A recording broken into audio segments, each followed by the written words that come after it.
구약성경 시편 23편 1절부터 4절입니다.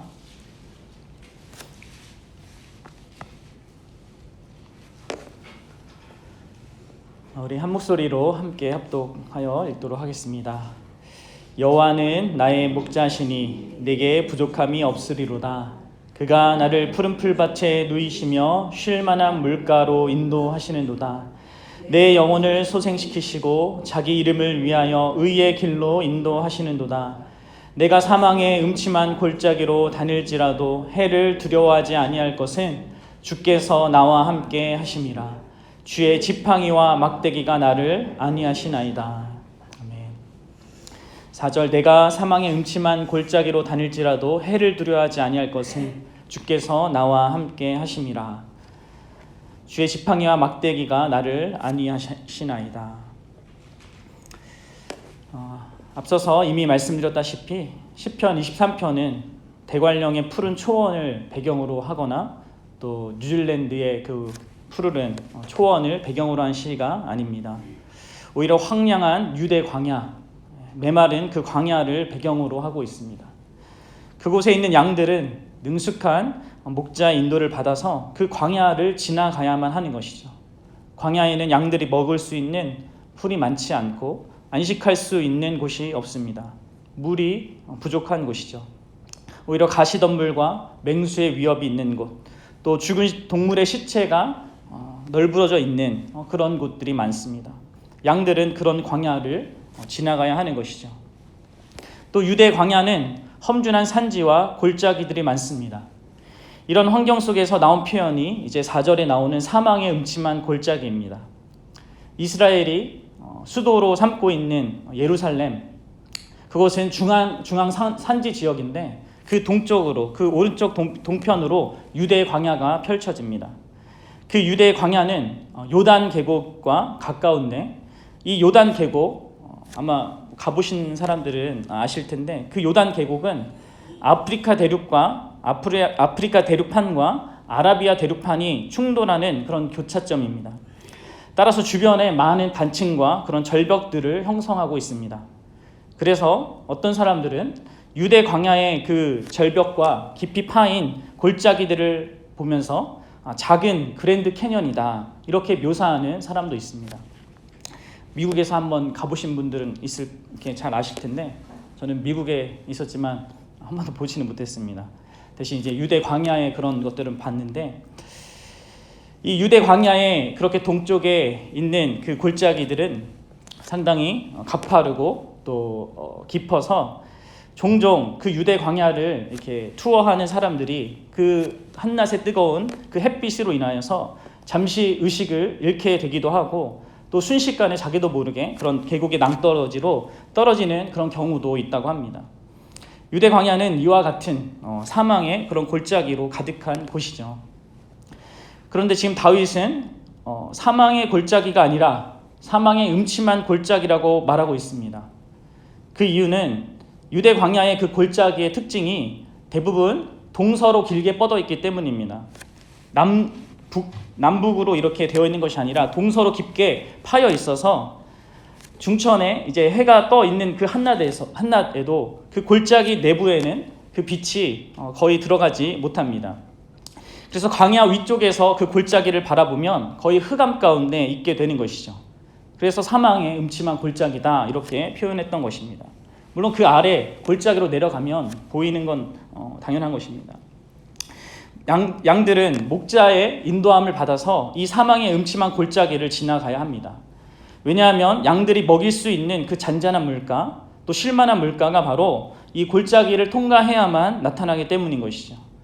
광야에서 양들에게 물을 먹이려면 깊은 골짜기로 계속해서 내려가야 합니다. 내려가는 골짜기 좌우 길목에는요 동굴이 많은데 그 동굴에는 한낮의 햇빛을 피하여 쉬고 있는 그런 맹수가 있는 경우가 많습니다. 따라서 이런 곳을 양들이 자기 혼자서 지나간다는 것은 제 발로 호랑이 굴에 들어가는 것과 마찬가지입니다. 게다가 골짜기를 지나는 그 길은 심히 좁아서 잘못하면 낭떠러지로 떨어지는 그런 위험도 있는 것이죠. 따라서 오른손에 지팡이와 왼손에 막대기를 든 그 목자가 있다면 양들은 안전하게 그 길을 지나갈 수 있는 것입니다. 다윗은 이렇게 실제적인 자신의 삶의 경험, 목자로서의 그 경험을 비유하여서 하나님께서 자신의 인생을 이끌어 오신 것을 실감나게 표현하고 묘사하고 있는 것이죠. 하나님께서는 우리를 인도하십니다. 그러나 그 길은, 하나님이 우리에게 목자가 되셔서 우리를 인도하시는 그 길은 쉽지 않은 그런 길입니다. 3절에서 영혼을 소생시킨다라는 표현이 있는데, 영혼이 소생되어야 될 그런 처지에 이르기도 한다는 것이죠. 이런 표현은 어떤 의미에서 실제적으로 우리의 삶에 가져와서 적용해 보면 우리의 죄로 인한 혹은 영적 침체로 인한 그런 상황과 형편을 말하는데, 그런 자리에 있게도 된다는 것입니다. 그리고 오늘 말하는 사망의 음침한 골짜기는 좀 더 외부적인 어떤 위협과 어떤 세력을 의미한다고 할 수 있는데, 그렇게 시편의 바울의 표현으로 한다면 사방으로 우겨쌈을 당하는 그런 현실, 그것을 신자는 또한 경험한다는 것이죠. 이렇게 모든 신자는 누구든 제외되지 않고 그런 사망의 음침한 골짜기, 영원히 소생되어야 되는 그런 형편을 지나가게 되어 있습니다. 죽을 것만 같은 그 고난의 현장을 지나간다는 것이죠. 아무리 이 세상에서 편하다 하더라도 또 누구나 또 죽음이라는 것을 직면하게 되지 않겠습니까? 신자도 예외가 없는 것이죠. 다윗의 인생, 그의 인생을 한번 잘 생각해 보십시오. 어저께도 오후에 말씀드렸다시피 다윗은 평범한 인생을, 편안한 인생을 살지 않았습니다. 수많은 인생의 우여곡절들을 경험했습니다. 이제는 끝이다, 죽음이다 라고 할 만한 그런 상황을 수도 없이 경험했던 것이 바로 다윗이었습니다. 그런 다윗이 여호와는 나의 목자시니 나에게 부족함이 없다, 내게 부족함이 없다라고 고백했다는 것, 그것이 무슨 의미인지를 생각해 보셔야 합니다. 그것은 마치 사도 바울이 빌립보서에서 내가 주 안에서 내가 충분하다, 만족하다 이렇게 고백한 것과 마찬가지거든요. 감옥에 있는데 감옥의 그 형편에서 나는 그리스도로 말미암아 나는 충분하고 만족하고 자족한다 이렇게 얘기했던 것과 동일한 그런 고백인 것입니다. 결국 그가 부족함이 없다고 한 그 이유는 하나님을 알았기 때문에, 자신의 목자가 된 그 하나님을 알고 그 하나님을 자기의 목자로 인정하고 고백하게 되는 그런 인생을 사는 데 있어서 부족함이 없었다는 것이죠. 잘 먹고 잘 사는 데서 부족함이 없었다라는 고백을 하는 것이 아닌 것입니다. 오히려 그는 그 환난과 수많은 고난 가운데서 하나님을 더 가까이 만났습니다. 그래서 오늘 우리가 읽었던 4절에서 이렇게 고백하는 것이죠. 주께서 나와 함께 하심이라. 여기 우리나라 번역은 이것을 이제 공손한 표현으로 바꾼 것인데, 본래 이 4절에서 하나님에 대한 그 호칭이 바뀝니다. 그러니까 1절부터 3절까지는 계속 하나님을 여호와 혹은 그라고 이렇게 얘기를 합니다. 그가 나를 푸른 풀밭에 누있고, 그가 쉴만한 물가로 인도했고, 그가 내 영혼을 소생시켰고, 그가 자기 이름을 위하여서 의의 길로 나를 인도한다. 계속 이렇게 표현했는데 4절에 이르러서 그 사망의 음침한 골짜기, 인생의 가장 어려운 그 상황에서 지금 다윗은 하나님을 뭐라고 이야기하고 있냐면 당신이 나와 함께 하심이라 이렇게 고백합니다. 이제 그것을 우리나라 번역은 공손한 표현으로 주께서 나와 함께 하심이라 이렇게 바꾸어서 얘기한 것이죠. 그러니까 하나님에 대한 표현이 2인칭으로 바뀐 것입니다. 당신이 나와 함께 하십니다.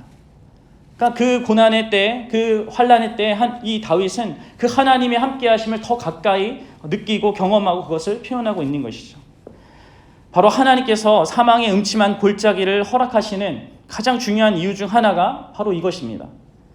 우리는 그 사망의 음침한 골짜기, 그곳에서 가장 소중한 사람들을, 가장 소중한 존재를 발견합니다. 일반적으로 고난을 함께 겪는 사람들은 서로에게 소중한 사람이 되죠. 그래서 군대에서도 전우라는 것이 있지 않습니까? 그리고 가정에 누군가 아프면 우리는 아프거나 누군가 어려움을 겪게 되면 어쩔 수 없이 그 사람과 그 시간을 같이 보내게 됩니다. 그러면서 그 안에서 서로 더 끈끈해진 어떤 것을 경험하게 되는 것이죠. 지난번에 어떤 다큐에서 이렇게 가정이 아픈 아이 때문에 엄마도 힘들고 또 그 어떤 오빠인가 형도 이렇게 힘든 그런 가정을 봤습니다.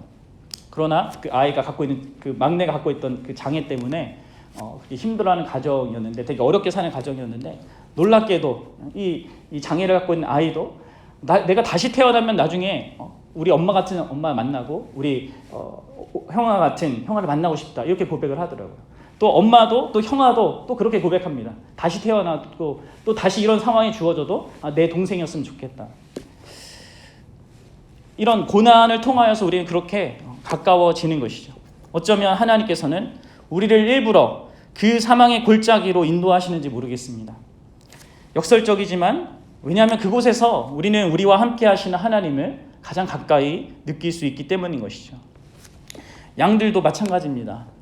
제멋대로 행동하는 그런 양들도 골짜기에서만큼은 목자 곁에 바짝 붙어서 가게 되는 것이죠. 다윗은 사망의 음침한 그 골짜기를 지나는 것 같은 그 현실에서도 자신의 목자가 되셔서 함께 하시는 그 하나님을 인하여서 든든할 수 있었습니다. 아무리 강력한 그 사망이라고 하는 그런 위협이라 할지라도 그것이 자신에게 해를 끼칠 수 없다는 그 사실을 알고 믿었던 것이죠. 함께 하시는 그 하나님 때문에 그렇다고 그는 믿을 수 있었고 신뢰할 수 있었던 것입니다. 그래서 그가 사망의 음침한 골짜기다라고 한 것이죠. 앞서 제가 설명했다시피 사망의 음침한 골짜기는 그 유대 광야의 음침한 그 골짜기를 직접 그 자연 현상을 보면서 쓴 용어지만, 이 용어를 배경으로 하고 있는 이 다윗의 그 현실은 어떤 그 상황을 비유적으로 말하고 있는 것이죠. 실제로 죽음과 같은 그 커다란 고통, 그것을 말하는 겁니다. 그런데 그것을 죽음의 골짜기가 아니라, 다시 말하지만 사망의 음침한 골짜기라고 하고 있는 것이죠. 이 사망의 음침한 골짜기를 히브리어 원어로 직역하면 사망의 그림자의 골짜기입니다. 우리나라 말은 또 이걸 의역한 것이죠. 왜 사망의 골짜기가 아니라 사망의 그림자의 골짜기라고 할까요?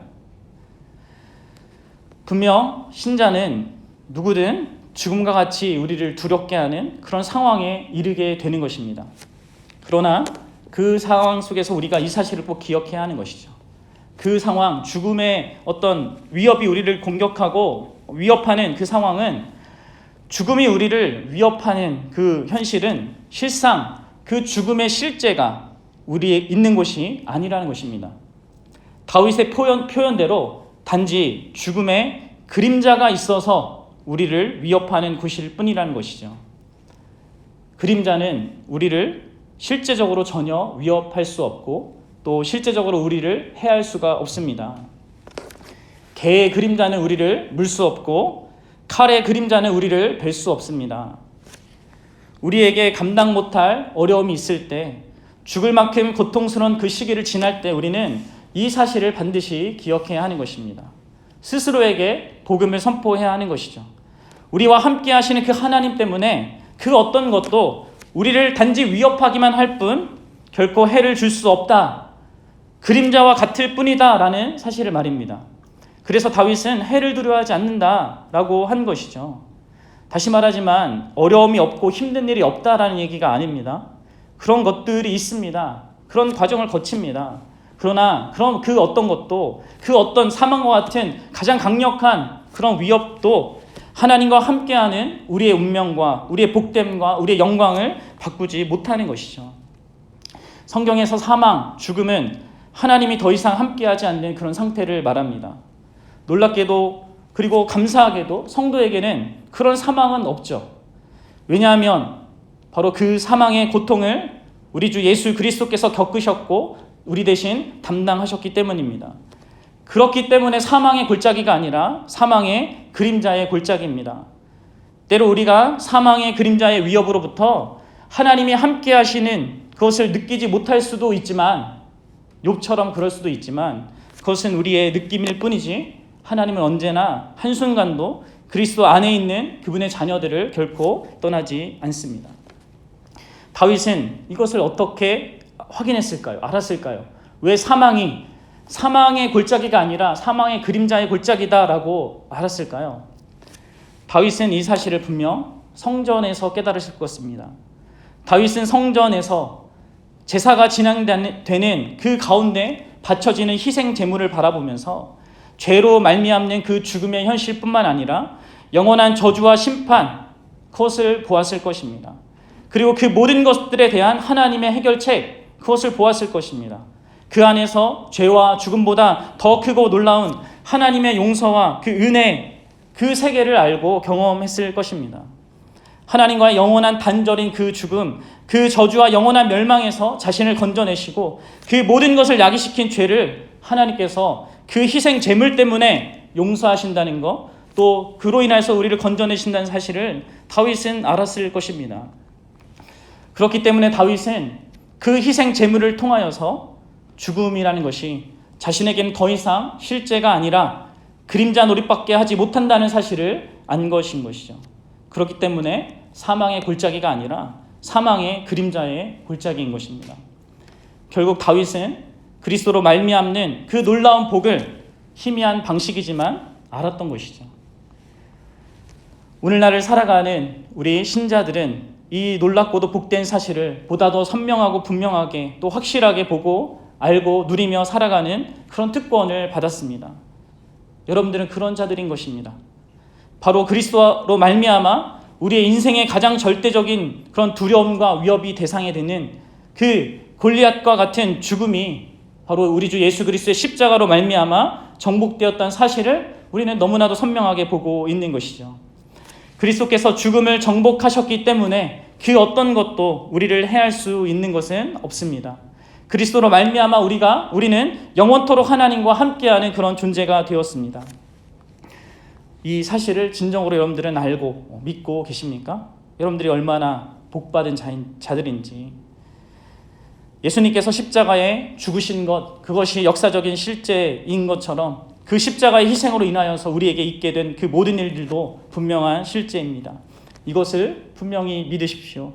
그리고 나를 위협하는 그 모든 환난에서부터 환난에 대해서 이렇게 얘기하십시오. 너희들은 그림자일 뿐이다.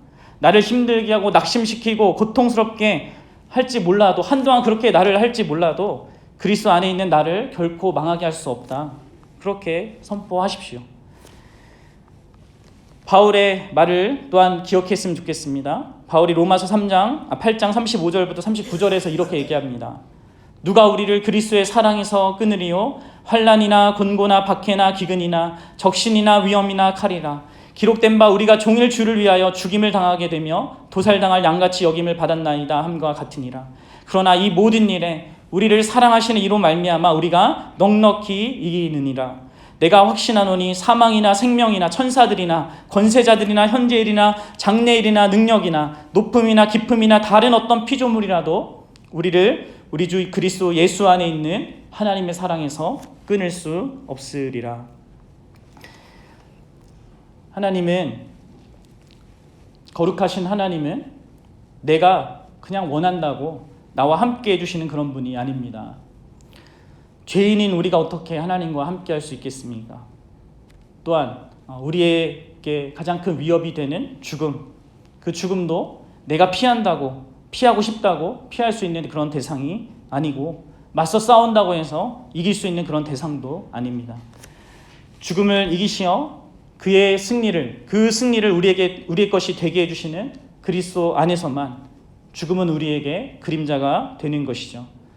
또한 우리를 위해 대신 희생하셔서 자신의 의로운 그 옷으로 입혀주신 그 그리스도 안에서만 우리는 하나님과 영원토록 함께 하는 것입니다.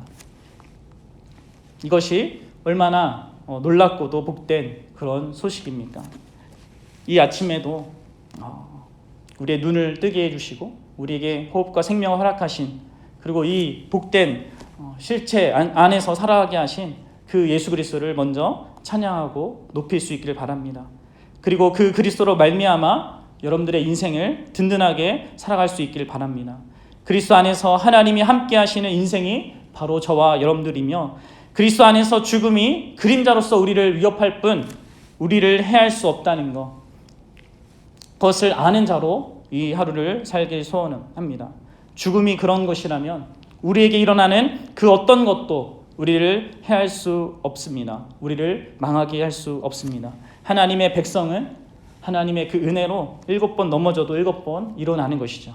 그것이 그리스도 안에 있는 여러분들과 저의 그 지위와 또 복됨과 영광입니다. 이것을 아는 자로 살아가시는 복된 주의 백성들 되기를 바랍니다. 기도하시겠습니다.